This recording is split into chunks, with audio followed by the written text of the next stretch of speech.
नमस्कार. तर आज मी शेतामध्ये आलेली आहे आणि आज मी तुम्हाला अशी एक रानभाजी सांगणार आहे जी आयुर्वेदानुसार आणि आधुनिक विज्ञानानुसार गुणधर्माचा खजिना मानली जाते. तर ती भाजी ओळखा तुम्ही कोणती असणार? जाऊ द्या, चला तर मी दाखवूनच देते तुम्हाला कोणती आहे तर ती भाजी. तर मी माझ्या शेतामध्ये आली आणि तिथं असा पडीत पडलेला आहे, त्याच्यामध्ये भरपूर अशी भाजी निघालेली आहे. चला तर बघूया कोणती आहे तर ती. तर हे बघा, ही ती भाजी आहे, भरपूर प्रमाणात निघालेली आहे आणि मस्त हिरवी हिरवी गार. पावसाळ्यामध्ये भाज्या मस्त हिरवी हिरव्या गार राहतात आणि त्या शरीरासाठी उत्तम राहतात, त्याच्यावर कोणतीही फवारणी नसते. त्यामुळं तर हे बघा, आता मी याला मस्त काढून घेते आणि याचे फायदे काय आहे हे पण तुम्हाला सांगते. तर ही बघा, ही भाजी पावसाळ्याच्या दिवसामध्ये हमखास उगवते आणि या भाजीचे अनेक असे फायदे आहेत. ते कसे आहेत हे मी तुम्हाला आता सांगते आहे. तर या भाजीमध्ये लोह, कॅल्शियम आणि व्हिटॅमिन सी भरपूर प्रमाणात आहे आणि ही भाजी रक्ताची कमतरता कमी करण्यास मदत करते. तर खायला बघ पाहिजेस. एवढं जर आपल्याला मुबलक प्रमाणात मिळत असेल तर खायला काही हरकत नाही आणि आपल्याला विकत काही आणावी लागेल नाही, कारण पावसाळा सुरू झालेला आहे. आपल्याला तशीच भरपूर प्रमाणात ही भाजी मिळते. आणि तुम्हाला माहीतच आहे, पावसाळा सुरू झालेला आहे, त्यामुळे आपल्या पचनक्रिया हा बिघडू शकते, कारण की नवीन पाणी आल्यामुळे. आणि आपली पचनक्रिया सुधारायची असेल तर ही भाजी आणून खा. काठेरी माठ म्हणतात याला.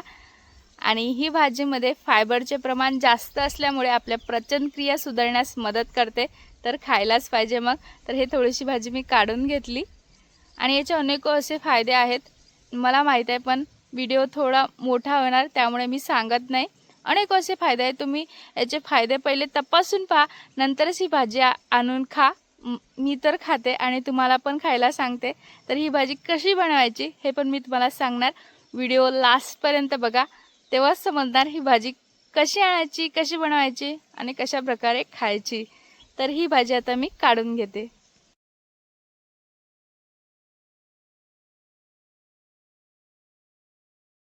तर हे पहा, भरपूर मी भाजी काढून घेतली. तर हे कशी बनवायची चला तर बघूया.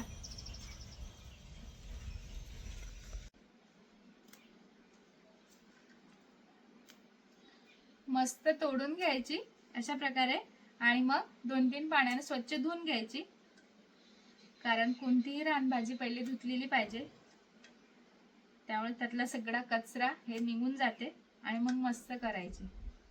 तर आता पहिले मी तोडून घेते पटापटा.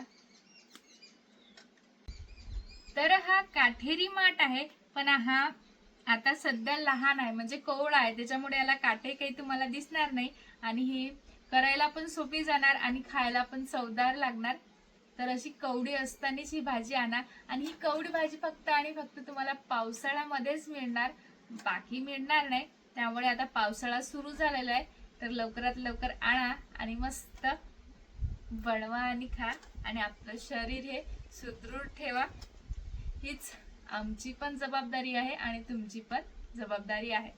बघा, पूर्ण भाजी मी तोडून घेतली. आता याला स्वच्छ पाण्याने धुवून घेते.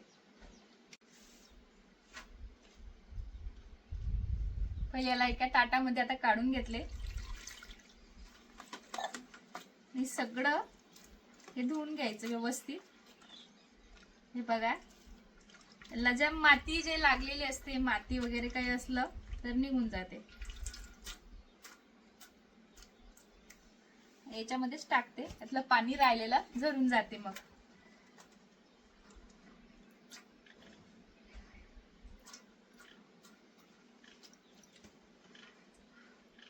हे बघा, याच्यामध्ये थोडीफार माती होती, ते निघून गेली. तर आता मी चूल पेटून घेते.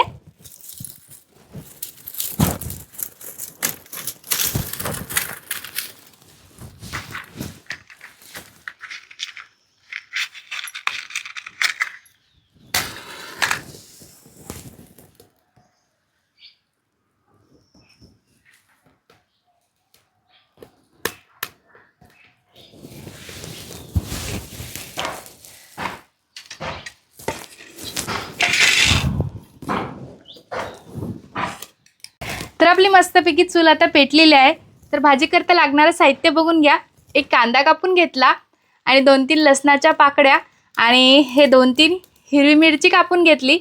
आणि इकडे बघा मोहरी आणि जिरं, इकडे लाल तिखट, थोडीशी हळद, थोडीशी धने पावडर आणि चवीप्रमाणे मीठ घेतलेलं आहे. तर आपल्याला कमीत कमी साहित्यात मस्त पौष्टिक अशी भाजी बनवायची आहे, काटेरी माठाची. चला तर भाजी बनवायला सुरुवात करूया.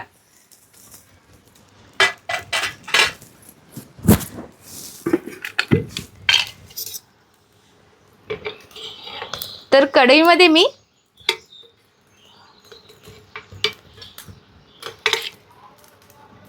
दीड मापूल तेल टाकून घेतलेलं आहे. आपल्याला जास्त तेल पण लागणार नाही या भाजीला. चूल आपली व्यवस्थित पेटलेली आहे आणि चुलीवरची चव ही भन्नाटच असते, म्हणून मी चुलीवर भाज्या बनवत असते.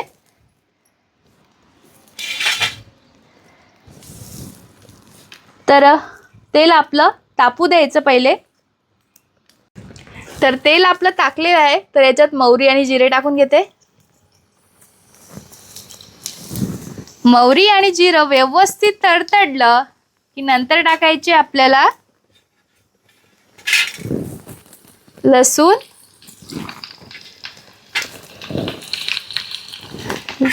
लसूण नंतर टाकायचं आहे आपल्याला हिरवी मिरची. हिरवी मिरची व्यवस्थित तेलात होऊ द्यायची.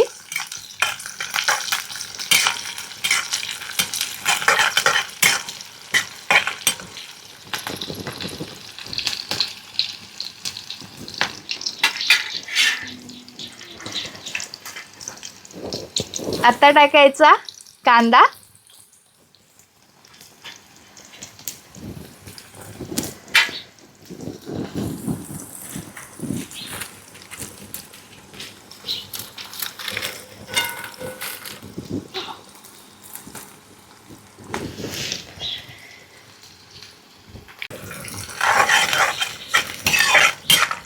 कांदा, हिरवी मिरची, लसूण हे व्यवस्थित होऊ द्यायचं मस्त. भाजीला लालसर झाली तर भाजी एकदम चवदार लागते. तर तेलामध्ये व्यवस्थित होऊ द्यायचं.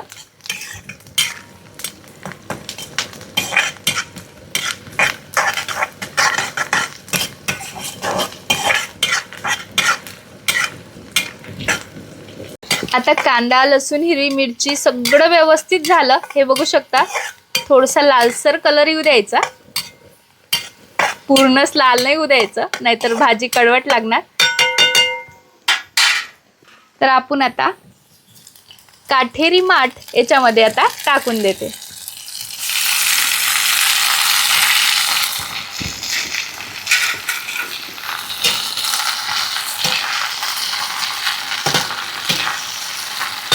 ते पूर्ण फिरवून घ्यायचं व्यवस्थित.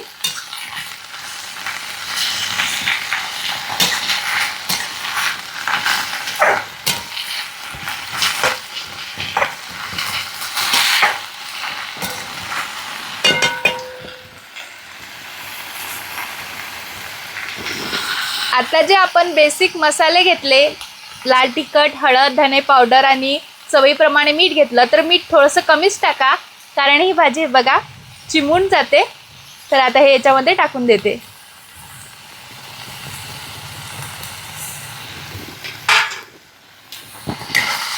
पूर्णपणे व्यवस्थित फिरून घ्यायचं.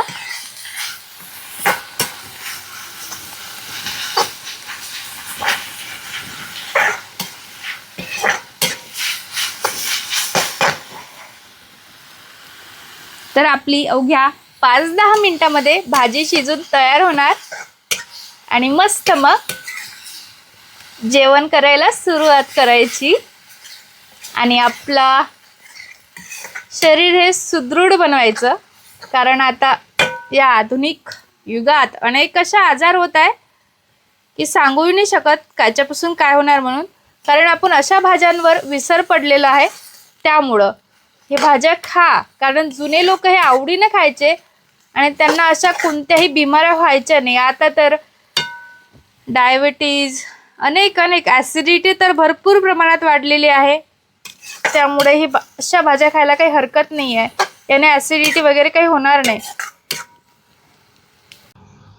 तर हे बघा, मस्तपैकी आपली हिरव्या माठाची म्हणजे काथेरी माठाची भाजी बनून तयार झालेली आहे. तर ती कशी झाली आहे हे मी तुम्हाला आता सांगणार. चला तर मी आता मस्त वाढून घेते आणि कशी झाली भाजी ते पण तुम्हाला सांगते. तर या मग जेवायला. तर हे बघा, मस्त मी ताट वाढून आणलेलं आहे आणि मस्त आपली भाजी पण तयार झालेली आहे. तर मी सांगते तुम्हाला खाऊन कशी झाली आहे म्हणून.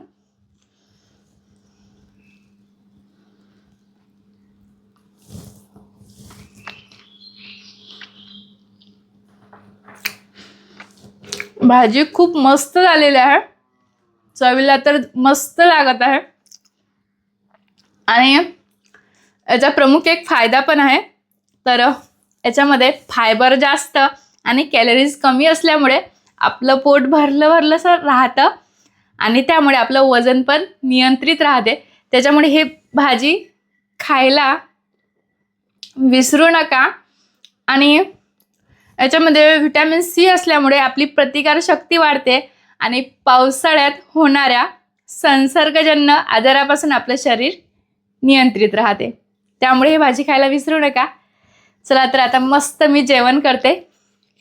तर भेटूया आपल्या अशाच नवनवीन चुलीवरच्या रेसिपींमध्ये. धन्यवाद. या मग जेवायला.